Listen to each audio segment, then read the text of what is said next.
Nous allons revenir sur les principaux signes prédits par les prophéties chrétiennes avant la guerre civile en France et la Troisième Guerre mondiale. Si nul ne sait le jour et l'heure de ces événements, de nombreux signes annoncés se réalisent jour après jour, et notamment ce premier, les conflits sociaux annoncés par Marie-Julie Jahenny avant la grande tempête sociale à nos portes. À peine nommé, le nouveau gouvernement de Michel Barnier a réussi l'exploit de déclencher 130 manifestations en France samedi dernier, à l'initiative de la France insoumise et de certains mouvements de gauche. Encore une fois, la France insoumise se démarque par sa volonté de créer le chaos institutionnel en appelant une partie des Français, majoritairement de gauche, à ne pas accepter le gouvernement actuel. Deuxième signe précurseur de la tempête sociale à nos portes, ce sont encore une fois les scandales de l'Église catholique annoncés notamment par Marie-Julie Jahenny. Et ça continue depuis quelques semaines avec les révélations sur le comportement de l'abbé Pierre avec les femmes. Encore une fois, il y aurait eu des silences volontaires de la part de la hiérarchie de l'Église catholique, mais aussi de la part des complices de l'abbé Pierre au sein d'Emmaüs. Tant que la justice n'a pas prouvé la culpabilité de l'abbé Pierre, restons prudents car il y a beaucoup de mensonges en ces temps de folie. Néanmoins, il y a une multitude de signes qui convergent vers l'hypothèse que l'abbé Pierre était un terrible pécheur, pour reprendre l'expression du pape François récemment. Troisième signe, les mauvaises récoltes annoncées par Marie-Julie Jahenny. L'année 2024 a été particulièrement pluvieuse et pour bon nombre d'agriculteurs, les retombées seront désastreuses. En Seine-et-Marne, il a plu quasiment 2 fois plus que la normale. Résultat, les récoltes sont désastreuses, les silos sont vides et de nombreux agriculteurs sont en difficulté. Que dire de ces pluies qui ont laminé les récoltes 2024 ? 770 mm d'eau vécue par cet agriculteur. Le constat est le même pour beaucoup d'autres céréaliers dans beaucoup d'autres départements en France. Pareil pour les viticulteurs, surtout en bio, qui ont eu énormément de mal à contenir le mildiou, vu les pluies de cette année. Et pareil, le constat sera similaire pour de nombreux maraîchers, arboriculteurs et apiculteurs. Et donc les récoltes devraient être mauvaises. C'est un signe annonciateur des grandes famines prédites par les prophéties. Quatrième signe, l'insécurité dans les villes prédite par Marie-Julie Jahenny. Parmi la panoplie de crimes dans l'actualité, celui de Philippines a retenu mon attention, cette jeune étudiante assassinée par un Marocain dans le bois de Boulogne samedi dernier. Un multirécidiviste remis en liberté et interdit de territoire en France. Les amis de Philippines auront bon dénoncer cette injustice accablante. La justice française, encore une fois, a fait preuve de son incompétence lamentable. Même les élus doivent affronter l'insécurité galopante, de même que des tentatives d'assassinat décomplexées, comme par exemple le maire de Saint-Brieuc, attaqué en plein jour au couteau il y a quelques jours. Cinquième signe annoncé par les prophéties, notamment celle d'Aloïs Illmayer, l'inflation qui déclenche les émeutes de la faim, notamment en Martinique, où il y a des magasins qui ont été pillés récemment à cause de la vie qui est devenue beaucoup trop chère, des biens alimentaires qui ont flambé, malgré les mensonges officiels de l'INSEE qui justifient une hausse de seulement 2% des prix des biens alimentaires ces derniers mois. Et un économiste que je suis, Marc Toiti, dénonce effectivement les mensonges officiels et rapporte des éléments de réflexion sur l'évolution du prix des biens alimentaires, plus 22% selon lui en 3 ans seulement. On est loin, très loin du seulement 2% d'inflation annoncé par l'INSEE. Sixième signe annoncé par les prophéties comme étant des signes précurseurs des grands événements prédits, ce sont évidemment les saisons qui seront changées. Alors des orages, il y en a toujours eu, il y en aura toujours comme celui de Cannes il y a quelques jours. Néanmoins, cela me rappelle une prophétie de Jeanne Verne qui avait annoncé des grands événements à venir en disant, je cite, « Année d'inondation, comme cette année, année de feu et année de sang ». Et donc sur 3 ans, les grands événements devraient arriver. Est-ce que l'année prochaine, il y aura une succession de canicules et de sécheresses? Nous verrons bien.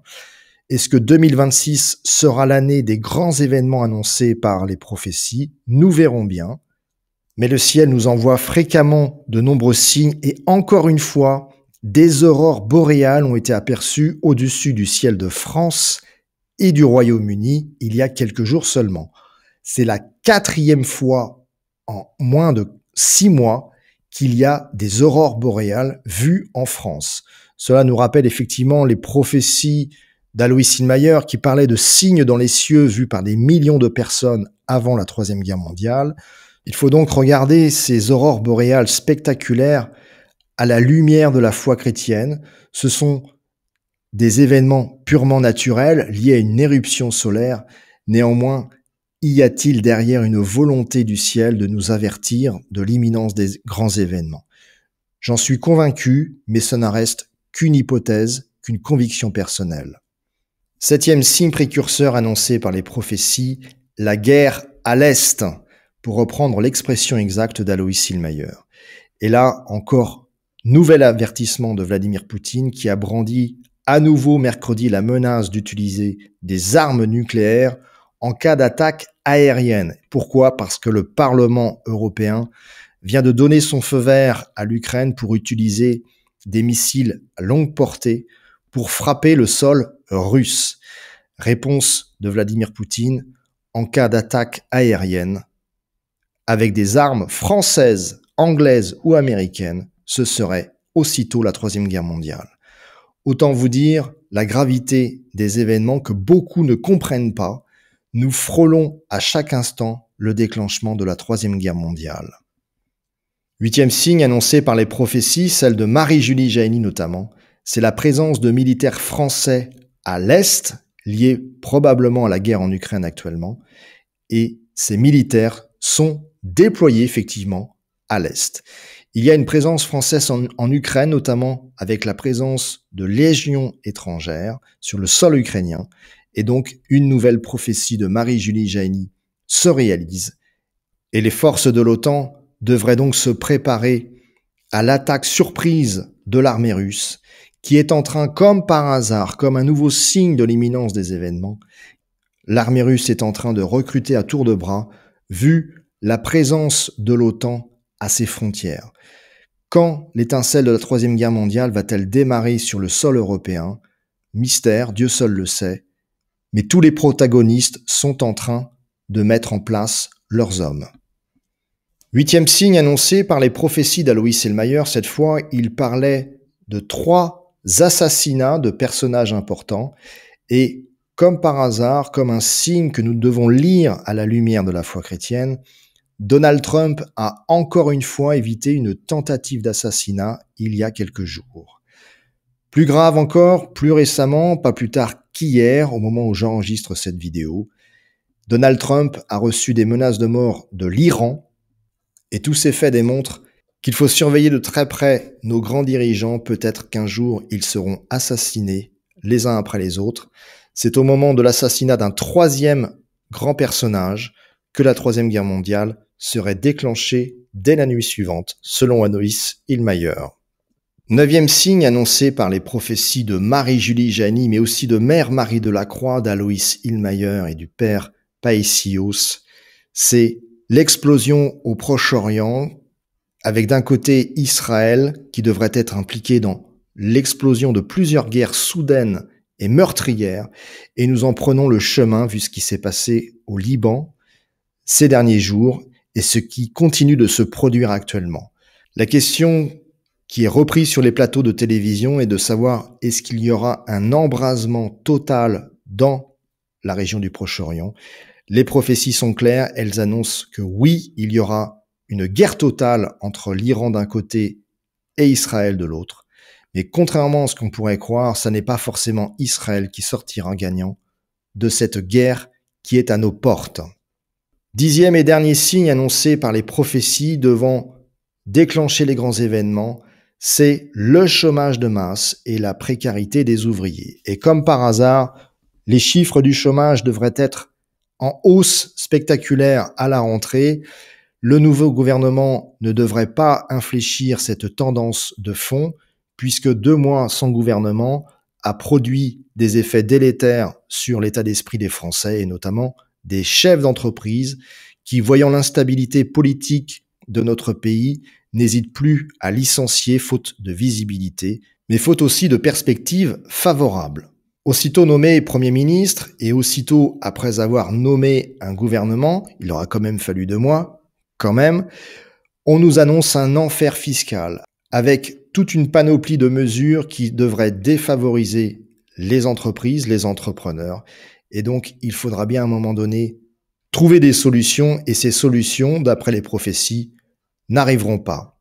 Le déficit public de la France est annoncé à 5,6% pour 2024. Ce sont du moins des chiffres officiels, sachant que des économistes tablent, eux, sur au minimum 6%, car les recettes fiscales diminuent, les charges fiscales augmentent, les défaillances d'entreprises s'accélèrent, le déficit se creuse, bref, les mauvaises nouvelles commencent, ce qui annonce la faillite de la France à plus ou moyen terme.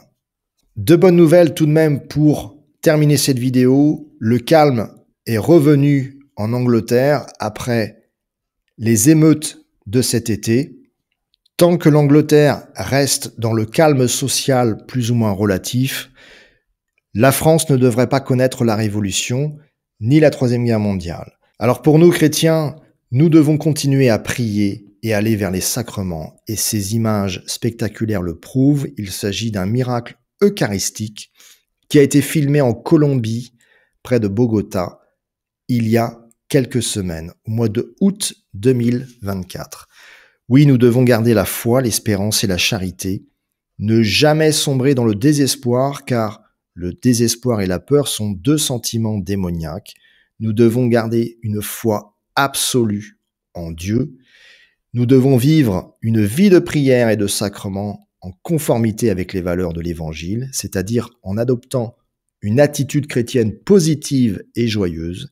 Et nous devons surtout nous préparer aux grands événements et nous préparer à aider nos frères et nos sœurs qui seront en très grande détresse. Que le Seigneur vous bénisse et vous protège. Amen.